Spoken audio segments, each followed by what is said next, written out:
네, 우리 다 함께 찬송 드리도록 하겠습니다. 찬송가 324장입니다. 324장 찬송 드리겠습니다.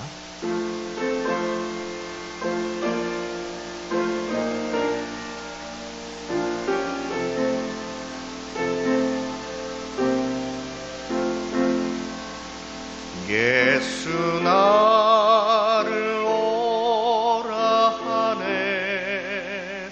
예수 나를 오라 하네. 어디든지 주를 따라 주와 같이 가려네. 주의 인도하심 따라 주의 인도하심 따라 어디든지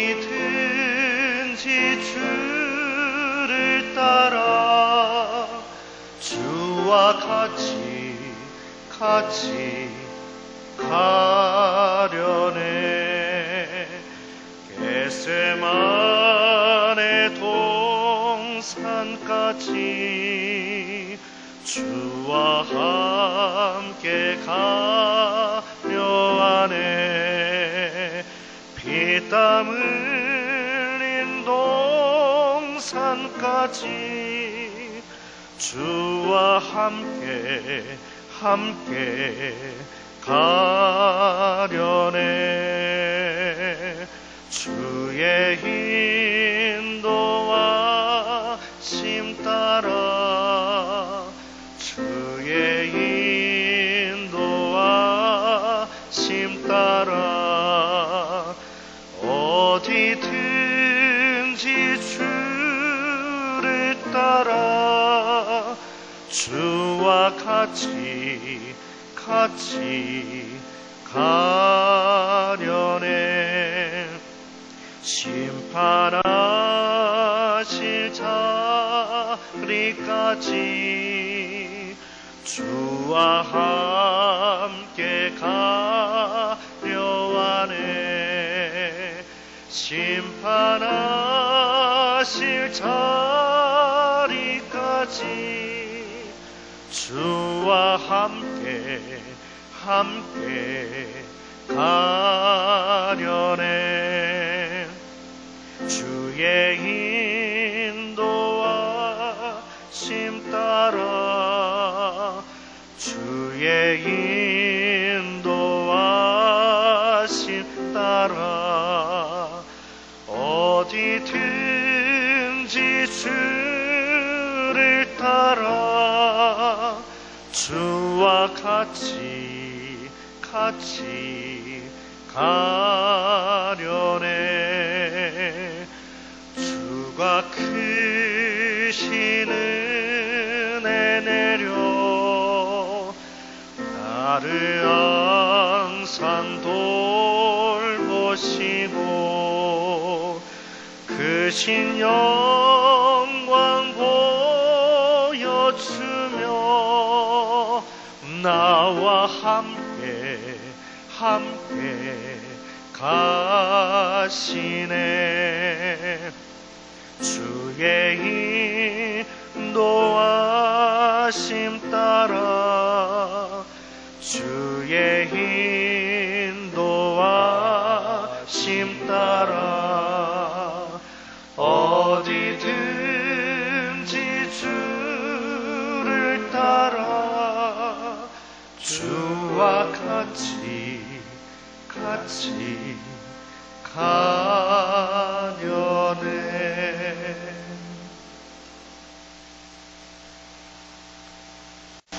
다 같이 주악에 맞춰 묵상기도 드림으로 3월 18일 수요 예배 하나님 앞에 드리도록 하겠습니다. 같이 기도하겠습니다.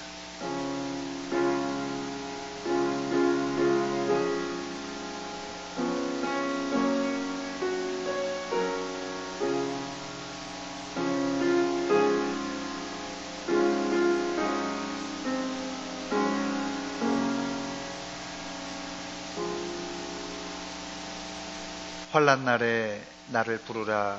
내가 너를 건지리니 내가 나를 영화롭게 하리로다. 아멘. 하나님 우리 아버지, 은혜와 사랑 감사드립니다. 하나님께서 우리를 사랑해 주시고 여기까지 인도하신 하나님, 지금 세상은 코로나19 바이러스 때문에 여러 가지 힘들고 어려운 상황에 직면하여 있습니다. 이 시간 하나님 앞에 예배하며 기도드릴 때 우리의 형편을 살펴주시고 모든 것을 회복시켜 주시옵소서. 간절한 마음으로 하나님 앞에 예배드리는 온 성도들 마음을 성령으로 감화시켜 주시고, 간절한 마음으로 예배드릴 때 하늘문을 열어주시고 응답하여 주시옵소서. 예수님의 이름으로 기도하옵나이다. 아멘. 찬송가 393장 같이 찬송 부르겠습니다.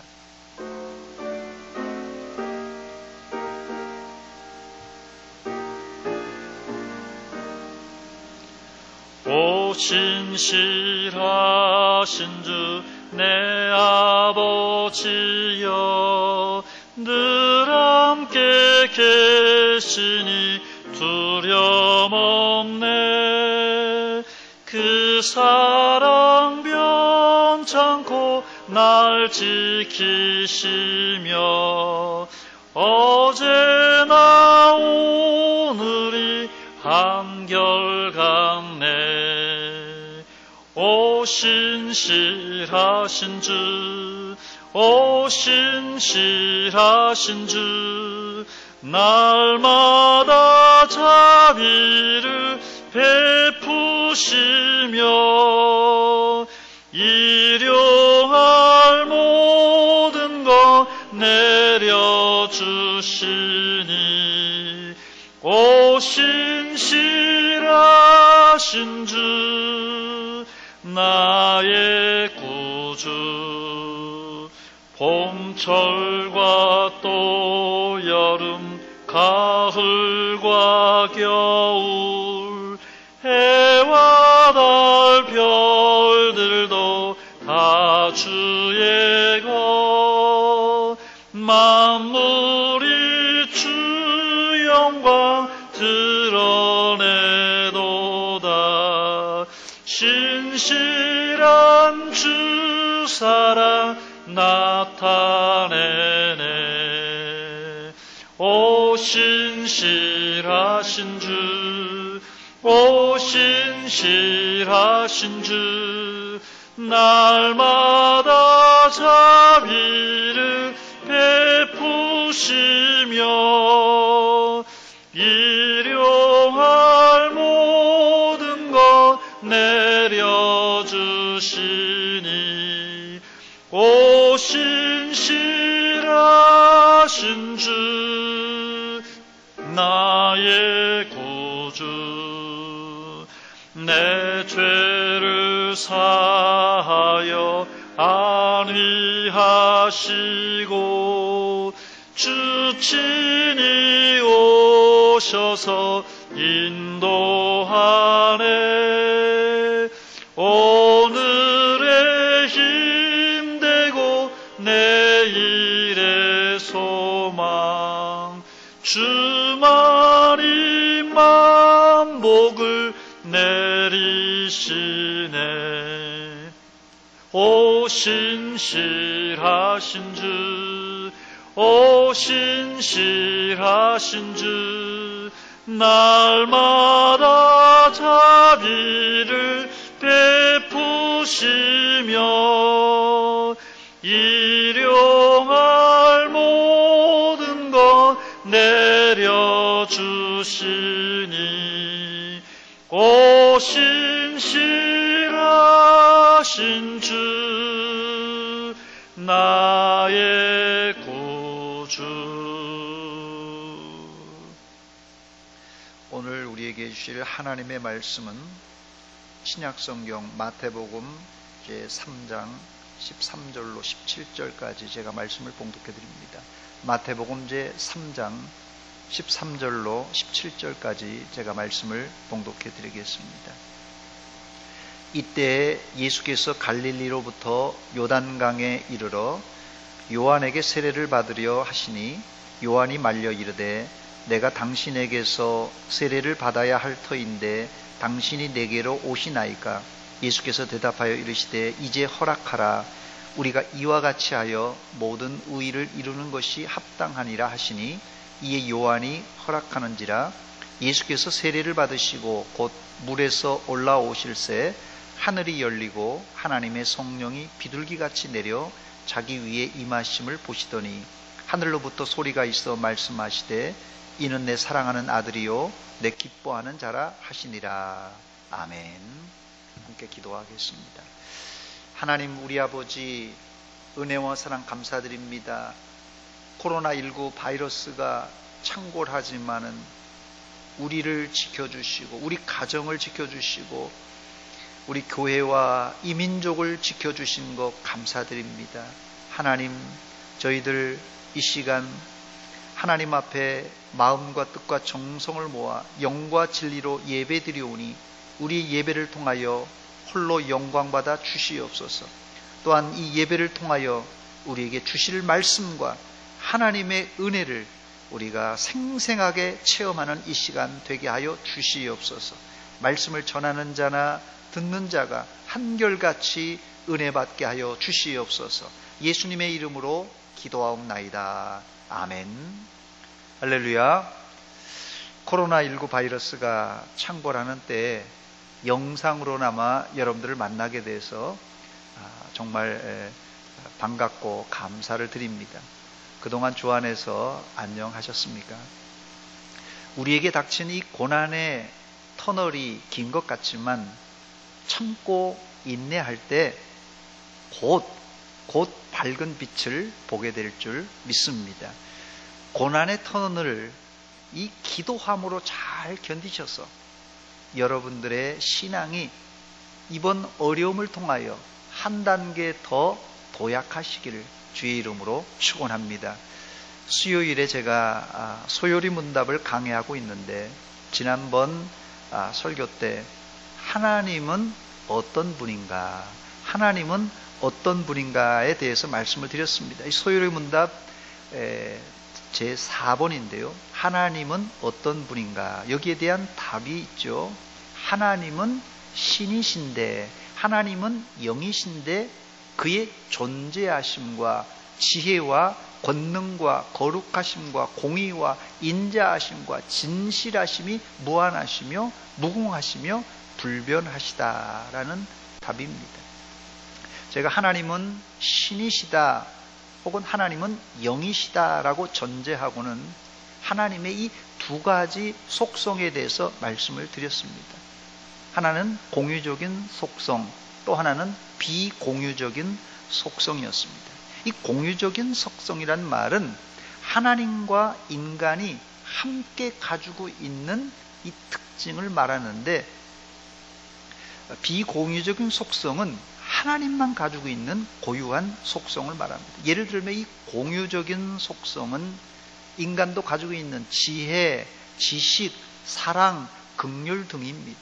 그러나 이 공유적인 속성일지라도 하나님의 지혜와 지식, 사랑은 사람들과는 비교할 수 없는 하늘과 땅 차이입니다. 또 비공유적인 속성은 인간이 흉내조차도 낼 수 없는 하나님의 속성으로 하나님의 전능성, 하나님의 무한성, 하나님의 영원성, 하나님의 불변성 등의 성질을 일컫는 말입니다. 소요리 문답 그리고 5번째로 넘어가야 되는데요. 소요리 문답 5번째 질문은 이겁니다. 하나님 한 분밖에 또 다른 하나님이 계신가?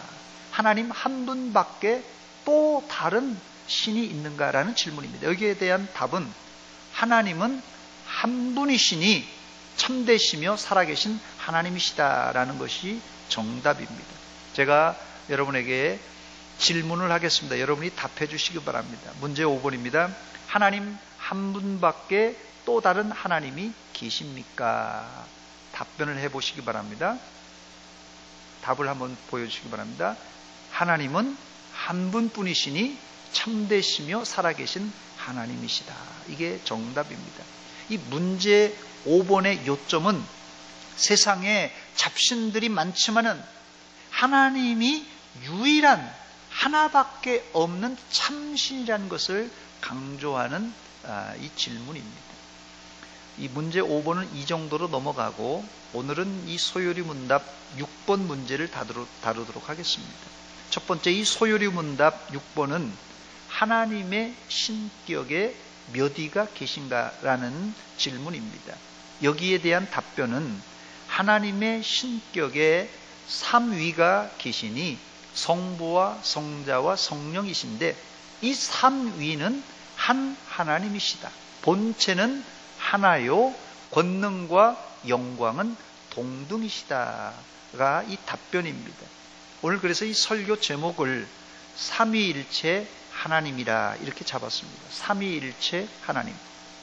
이 삼위일체란 말은 성경에 없지만은 삼위일체는 하나님의 존재 방식을 잘 나타내주는 표현입니다. 이 삼위일체라는 말은 초대교회의 교부였던 이 터툴리안 교부가 제일 먼저 사용한 말입니다. 이 삼위일체란 소요리 문답 6번 답처럼 하나님은 본질적으로 한 분이신데 성부와 성자와 성령 삼위로 존재하신다라는 뜻입니다. 이 교리는 이 성경에서 비교적 상세히 가르쳐주고 있지만 인간의 이성으로는 다 이해할 수 없는 신비한 진리입니다. 이러다 보니까 이 교리는 이 초대교회에서도 아주 첨예한 논쟁거리였습니다. 특히 주후 325년 니케아 공회와 381년 이 콘스탄티노플 공의에서 중심 주제가 바로 이 삼위일체 논쟁이었어요.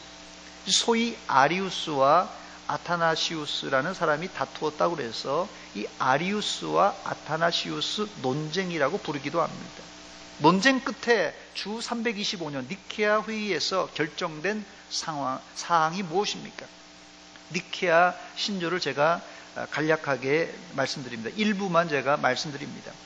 우리는 만물을 지으신 전능하신 아버지 한 하나님을 믿사오며 하나님의 아들 성부에게서 나신 독생자, 즉 성부의 본질로부터 나신 한 주 예수 그리스도를 믿사오니 이는 참 하나님이시요, 예수님이 참 하나님이시요, 나셨으나 지음받지 않았고, 이게 좀 신비한 겁니다. 나셨으나 지음받지 않았고 성부와 동질이시며 그를 통하여 하늘과 땅에 있는 모든 것이 지음을 받았으며 그는 우리 인간과 우리의 구원을 위하여 강림하사 사람이 되셨고 고난을 받으시고 제3일 만에 다시 사시사 하늘에 오르셨으며 산자들과 죽은 자들을 심판하시기 위해 오실 것이다 라는 것이 이 니케아 신조의 일부 내용입니다. 그 다음에는 이제 성령에 대한 교리가 기록되어 있는데 제가 약합니다. 우리가 고백하는 이 사도신경과 이 니케아 신조와는 매우 흡사한 내용입니다. 그로부터 약 50년 후 콘스탄티노플 공의회는 삼위일체에 대한 교리를 다음과 같이 정의했습니다. 하나님은 새 위격을 갖춘 유일한 존재시다, 이렇게 정의를 내렸습니다. 다시 말해서 새 위격, 성부, 성자, 성령 안에 하나의 본체, 하나의 본성이 계시다는 말입니다. 삼위일체는 성경에 여러 표현이 나오지만 인간이 이해하기 어려워서 이 삼위일체 교리 때문에 많은 이단들이 나왔습니다. 예를 들면 여호와의 증인 같은 경우가 전형적인 이 아리우스주의를 고수하는 이단입니다. 이 아리우스라는 사람은 이위인 성자 예수님이 아버지로부터, 성부 하나님 아버지로부터 나셨기 때문에 당연히 아버지와 아들 관계이기 때문에 아버지보다 열등한 존재라고 말하면서 삼위일체 교리를 부정합니다. 다시 소요리 문답 6번 질문입니다. 하나님의 신격에 몇 위가 계시는가? 답변은 하나님의 신격에 삼위가 계시니 성부와 성자와 성령이신데 이 삼위는 한 하나님이시다. 본체는 하나요, 권능과 영광은 동등이시다라는 것입니다. 두 번째, 그렇다면 과연 성경은 삼위일체를 지지하는가? 성경적인 증거를 한번 살펴보겠습니다. 첫 번째, 구약의 증거인데요. 구약의 증거를 제가 5가지로 요약합니다. 첫 번째는 창세기 1장 1절입니다. 태초에 하나님이 천지를 창조하시니라. 여기 하나님이란 단어가 처음 나오는데 히브리어로는 엘로힘이라는 단어입니다. 문제는 이 엘로힘이라는 단어가 복수 인칭 대명사로 이거를 풀어보면 신들 혹은 하나님들이라고 번역할 수 있습니다. 이것을 이 창세기 1장 1절에 직역해 보면은 태초에 하나님이 아니라 하나님들이, 신들이 천지를 창조하시니라, 이렇게 되는 것입니다. 하나님들이라는 히브리어 복수명사 이 엘로힘은 단수로 사용할 때는 엘로하라는 단어입니다. 그래서 이 엘로힘이란 복수형을 보통 신학에서는 장언 복수라 이렇게 표현합니다. 정확하게 말하면 엘로힘은 남성 장언 복수 명사입니다. 히브리어 문법엔 주어가 복수일 때는 동사도 복수 형태를 띠게 되어 있습니다. 그러나 이 창조하다라는 이 바라라는 동사는 남성 3인칭 단수로 기록되어 있습니다. 주어가 복수면 동사도 복수형으로 쓰여져야 되는데 창세기 1장 1절은 주어는 엘로힘이라는 복수로 되어 있는데 동사는 단수 형태로 쓰여졌습니다. 이게 왜 그럴까요? 이 잘못된 구조인데 왜 그럴까요? 저는 이것이 삼위일체의 중요한 단서라고 생각합니다. 두 번째, 이 삼위일체의 구약 증거는 창세기 1장 26절입니다. 하나님이 이르시되, 하나님이 지금 말씀하셔요. 하나님 가라사대 우리의 형상을 따라. 하나님이 지금 말씀하시는데 내가 말한다가 아니라 우리의 형상을 따라 우리의 모양대로 우리가 사람을 만들고 했습니다. 여기서 하나님은 노골적으로 자신을 표현할 때 복수로 우리라는 표현을 사용하고 있습니다. 이것이 구약의 삼위일체의 증거입니다. 세 번째 삼위일체의 증거는 창세기 3장 22절입니다. 여호와 하나님이 이르시되, 이번에도 하나님이 말씀하시는 거예요. 보라, 이 사람이 선악을 아는 일에 우리 중 하나같이 되었으니, 여기도 우리라는 단어를 사용하였어요. 네 번째 삼위일체의 구약 증거는 창세기 11장 7절에 이 바벨탑을 쌓을 때 중단시킬 때 하신 말씀입니다. 자 우리가, 이거 하나님이 말씀하시는 거예요. 자 우리가 내려가서 그들의 언어를 혼잡하게 하자 하면서 바벨탑을 쌓고 있던 인간의 언어를 혼잡하게 하셔서 그들을 사방으로 흩으신 장면입니다. 다섯 번째, 이 구약에 나타난 삼위일체 증거는 이사야 6장 8절입니다. 내가 또 주의 목소리를 들으니 주께서 이르시되, 하나님이 말씀하시는 거예요. 내가 누구를 보내며 누가 우리를 위하여 갈고 했습니다. 이사야 선지자가 소명을 받을 때 하나님은 이사야 선지자에게 누가 우리를 위하여, 누가 나를 위해가 아니라 누가 우리를 위하여 갈고 할 때 자신을 복수로 나타나고 있습니다. 구약의 하나님이 삼위일체란 증거가 이 구절 말고도 더 있지만 이 정도로 약합니다. 두 번째로는 신약의 삼위일체 증거입니다. 첫 번째로는 오늘 본문 마태복음 3장 16, 17절입니다. 예수께서 세례를 받으시고 곧 물에서 올라오실새 하늘이 열리고 하나님의 성령이 비둘기같이 내려 자기 위에 임하심을 보시더니 하늘로부터 소리가 있어 말씀하시되, 이는 내 사랑하는 아들이요 내 기뻐하는 자라 하시니라. 아멘. 여기 보면 한 장소에 하나님 아버지, 성자 예수님, 성령 하나님이 동시에 나타나십니다. 뒤에 말씀드리겠지만 이것이 양태론 이단의 입을 막는 아주 중요한 구절입니다. 여러분 인생 가운데에도 닫혀있는 하늘이 열리면서 삼위일체 하나님을 인격적으로 만나시기를 주의 이름으로 축원합니다. 두 번째 삼위일체에 대한 신약의 증거는 마태복음 28장 19절입니다. 그러므로 너희가 가서 모든 민족을 제자로 삼아 아버지와 아들과 성령의 이름으로 세례를 베풀라는 말씀입니다. 여기도 한 구절에 하나님 아버지, 아들 예수님, 성령 하나님이 동시에 나옵니다. 세 번째 삼위일체 신약의 증거는 고린도후서 13장 13절입니다. 주 예수 그리스도의 은혜와 하나님의 사랑과 성령의 교통하심이 너희 무리와 함께 있을지어다. 어디서 많이 들어본 구절 아닙니까? 목사님들이 축도 때 사용하는 문구입니다.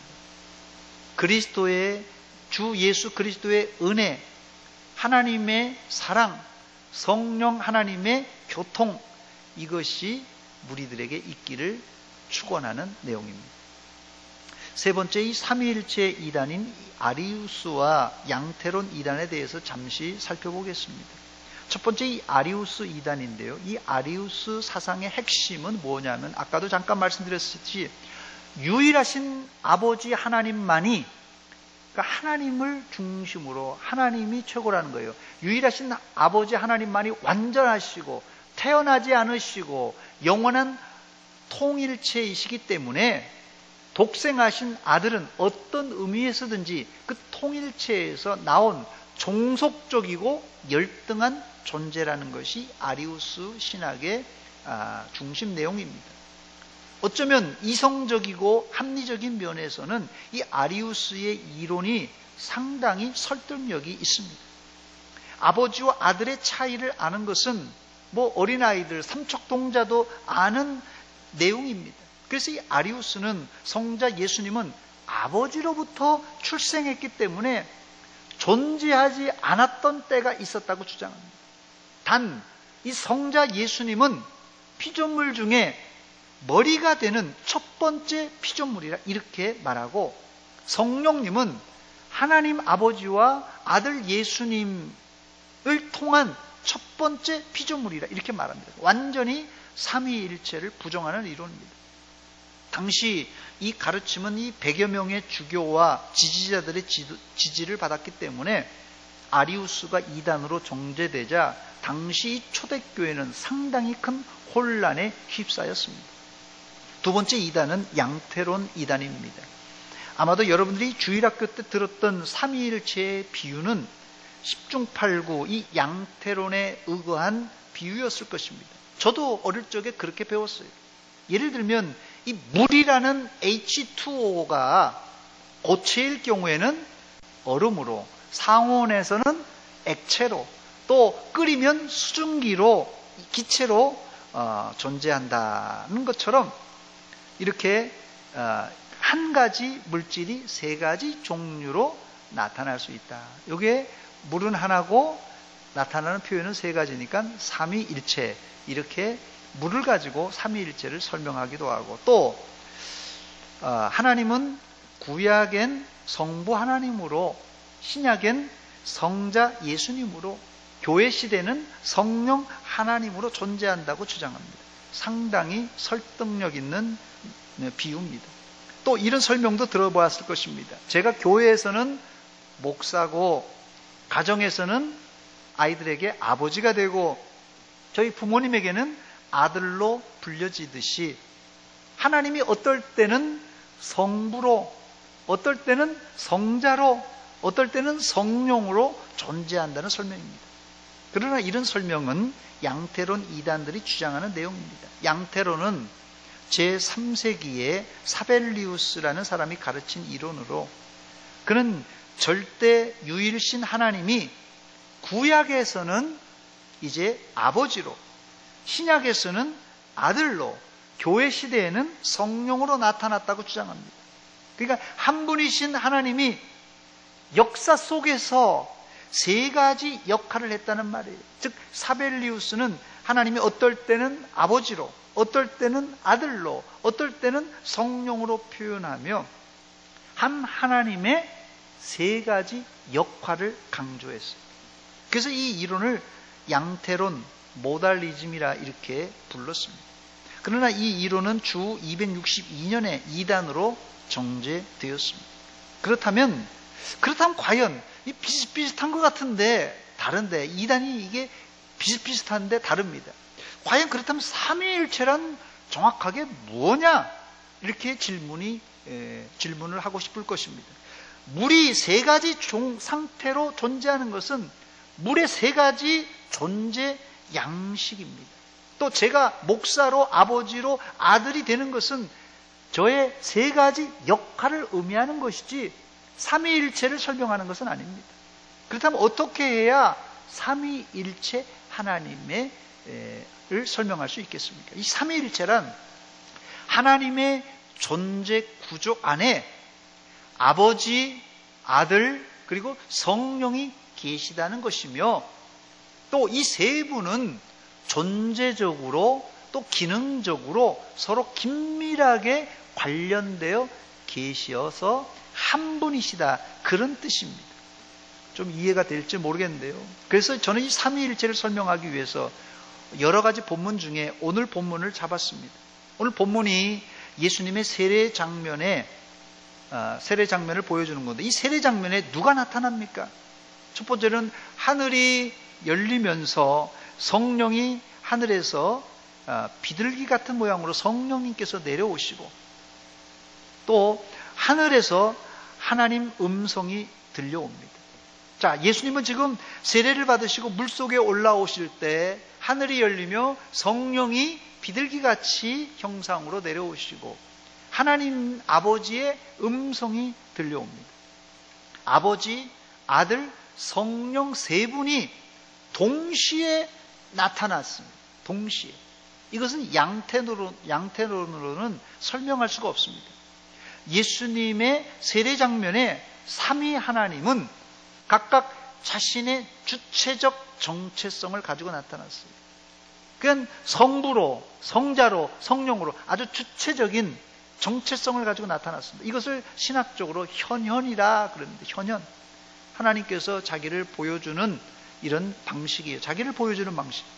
이 사벨리우스 양태론 이단은 그들이 주장하는 것은 솔로인 단독신이 어떨 때는 아버지로, 또 어떨 때는 아들로, 어떨 때는 성령으로 혼자 원맨쇼하는 이론, 이게 바로 양태론 이단입니다. 하나님은 어떨 때는 아버지로, 어떨 때는 이 성자 예수님으로, 어떨 때는 성령으로 원맨쇼 하시는 분이 아닙니다. 그러므로 이 양태론으로는 이 아버지, 아들, 성령이 동시에 각자의 신분으로 나타날 수가 없어요. 왜냐하면 혼자 원맨쇼 하기 때문에 동시에 아버지, 아들, 성령이 함께 나타날 수가 없어요. 한 장소에. 그래서 이 본문이 양태론이 잘못된 것을 증명하는 아주 중요한 단서가 되는 본문입니다. 본문을 제가 다시 한번 읽겠습니다. 16절, 17절입니다. 예수께서 세례를 받으시고 곧 물에서 올라오실 때, 예수님께서 세례를 받으시고 물 위에 올라오고 있어요. 예수님이 지금 계십니다. 그런데 하늘이 열리고 하나님의 성령이 비둘기같이 내려 예수님에게 임하시는 거예요. 그러더니 하늘로부터 소리가 있어서 뭐라고 하십니까? 이는 내 사랑하는 아들이요 내 기뻐하는 자라. 하나님의 음성이 들렸습니다. 양태론과 지금 제가 설명한 차이가 뭔지 여러분 발견하셨는지 모르겠어요. 아까 어렵다는 이 삼위일체 정의를 다시 한번 제가 읽어보겠습니다. 삼위일체란 하나님의 존재 구조 안에, 하나님의 존재하는 양식 안에 아버지, 아들, 성령이 계시는 것이며, 또 이 세 분은 존재적으로, 기능적으로 서로 긴밀하게 관련되어 계시어 한 분이시다라는 것입니다. 이 교리가 어려워서 오늘 우리가 공부하는 이 소요리 문답은 쉽게 표현하고 있는데, 문제 6번, 아까 처음으로 돌아왔어요. 문제 6번이 무엇입니까? 하나님의 신격에 몇 위가 계시는가? 이게 질문이에요. 거기에 대한 답변이 뭡니까? 하나님의 신격에 몇 위요? 3위가 계시니 성부와 성자와 성령이신데, 이 3위는 한 하나님이시다.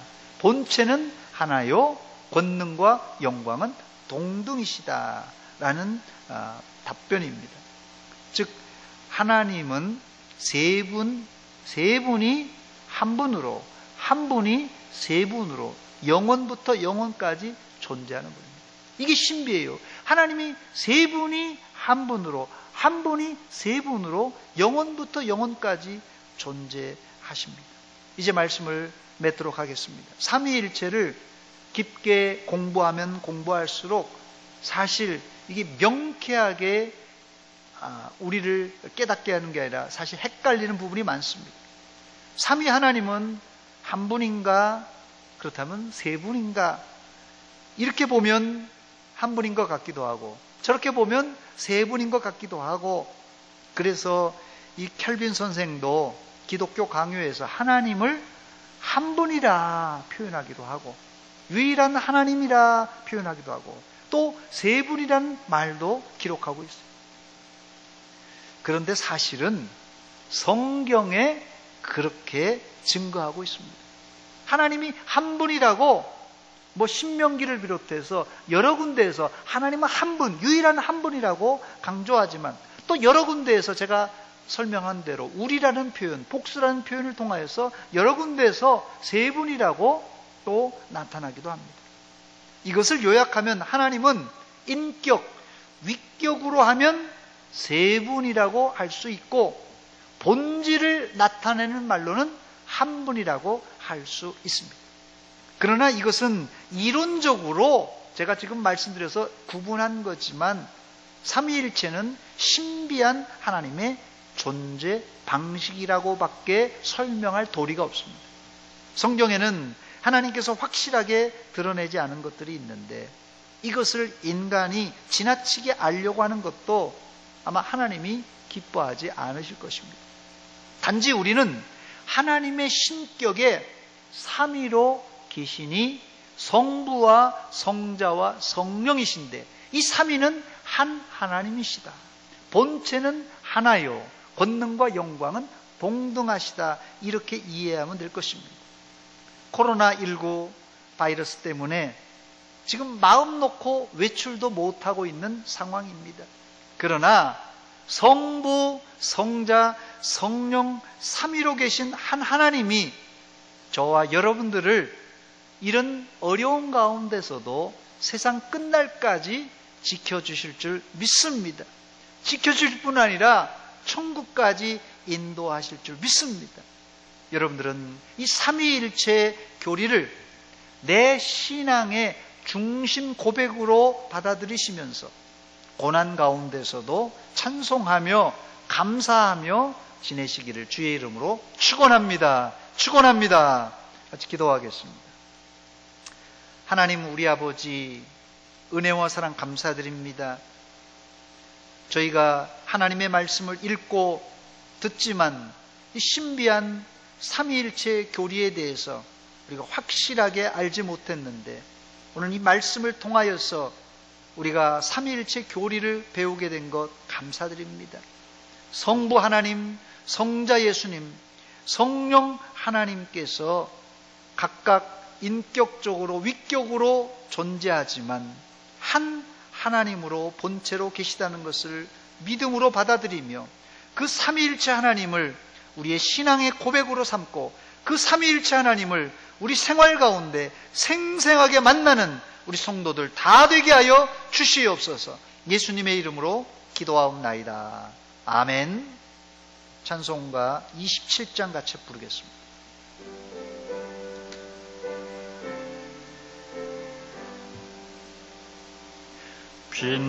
빛나고 높은 보좌와 그 위에 앉으신 주 예수 얼굴 영광이 해같이 빛나네. 해같이 빛나네.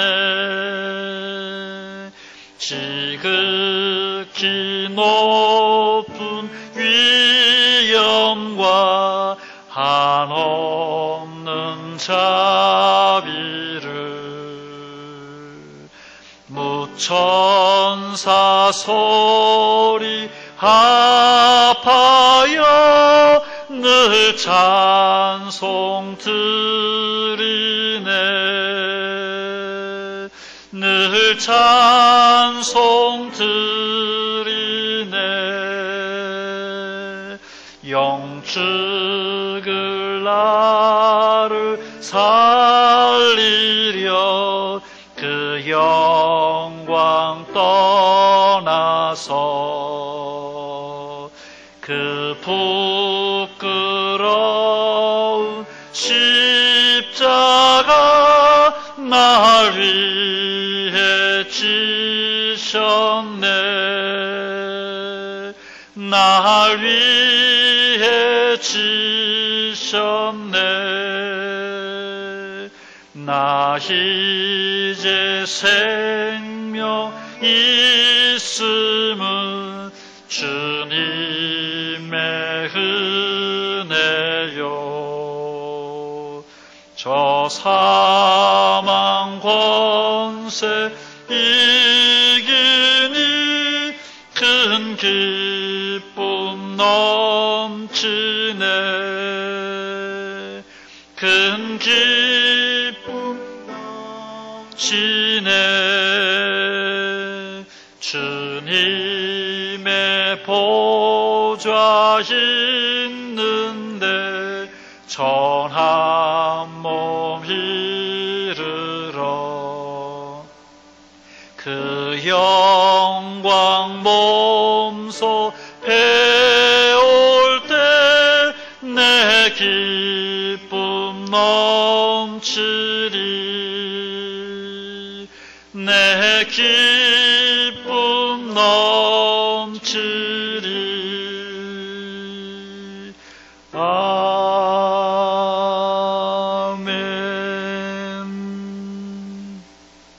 교회 앞에 몇 가지 알려드립니다. 지금 코로나19 바이러스 때문에 공예배를 예배당에 모여서 드리지 못하고 방송으로 가정에서 가정예배로 드리고 있는데 다음 주까지는 이렇게 드려야 될 것 같습니다. 이 코로나19 바이러스가 아직 잠잠하지 않아서 다음 주까지 주일까지는 이런 방식으로 예배를 드려야 될 것 같습니다. 우리가 예배당에 모여서 공적으로 예배 드리지 못할지라도 가정에서 방송을 보면서라도 간절히 기도하며 예배 드리시기 바랍니다. 그래서 여러분의 개인 경건에 잘 힘써 주시기를 바랍니다. 또 수요 예배 이렇게 영상을 보여드리는데요. 여러분들이 유튜브를 통하여서 잘 보시고 또 못 보신 분들에게도 권유해서 여러분 구역 식구들이 다 시청할 수 있도록 협조해 주시기 바랍니다. 혹시라도 헌금 하실 분들은 우리 사무실로 연락해 주시면 헌금할 수 있도록 저희가 도와드리도록 하겠습니다. 헌금하실 분들은 우리 교육자들이나 사무실로 연락해 주시기 바랍니다. 제가 기도하고 마치도록 하겠습니다.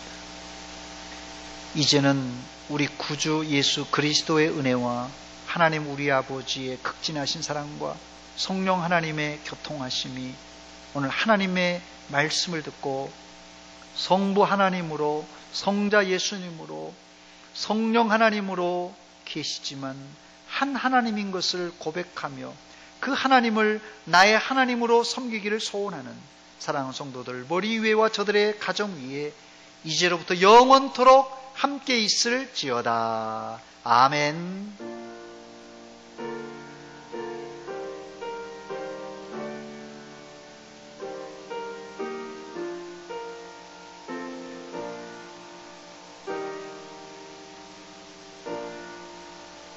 수요 예배를 마치겠습니다.